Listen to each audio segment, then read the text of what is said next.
পশ্চিমবঙ্গের কৃষক বন্ধু প্রকল্পের পরবর্তী কিস্তির টাকা সাধারণত বর্ষার মরশুমের খরিফ সিজন শুরুতে অর্থাৎ জুলাই মাসের মধ্যেই কৃষকদের ব্যাংক অ্যাকাউন্টে জমা হতে শুরু করে। রাজ্য সরকারের তরফ থেকে কোনো নির্দিষ্ট তারিখ ঘোষণা করা না হলেও প্রতি বছরের মতো এবারও নির্দিষ্ট সময়ে কৃষকরা টাকা পেতে চলেছেন। প্রকল্পের সর্বশেষ আপডেট ও সুবিধা। আর্থিক সহায়তা। 1 একর বা তার বেশি জমির জন্য কৃষকরা বছরে সর্বোচ্চ 10,000 টাকা, 5,000 টাকার দুটি কিস্তিতে পান। 1 একরের কম জমি থাকলে আনুপাতিক হারে ন্যূনতম 4,000 টাকা দেওয়া হয়। মৃত্যুজনিত সুবিধা।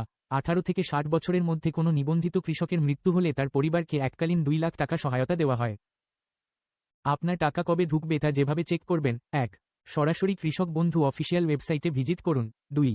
মেনু অপশন থেকে নথিপত্রভুক্ত কৃষকের তথ্য রেজিস্টার্ড ফার্মার ডিটেলস অপশনে ক্লিক করুন। 3. নিজের ভোটার আইডি কার্ড ভোটার এর নম্বরটি নির্দিষ্ট বক্সে দিন। 4. সার্চ বাটনে ক্লিক করলেই আপনার স্ট্যাটাস অ্যাপ্রুভড বা টাকা ঢুকেছে কিনা দেখতে পাবেন। যাদের স্ট্যাটাস আগে থেকেই অ্যাপ্রুভড রয়েছে তারা আগামী মাসে টাকা পাওয়া শুরু করবেন।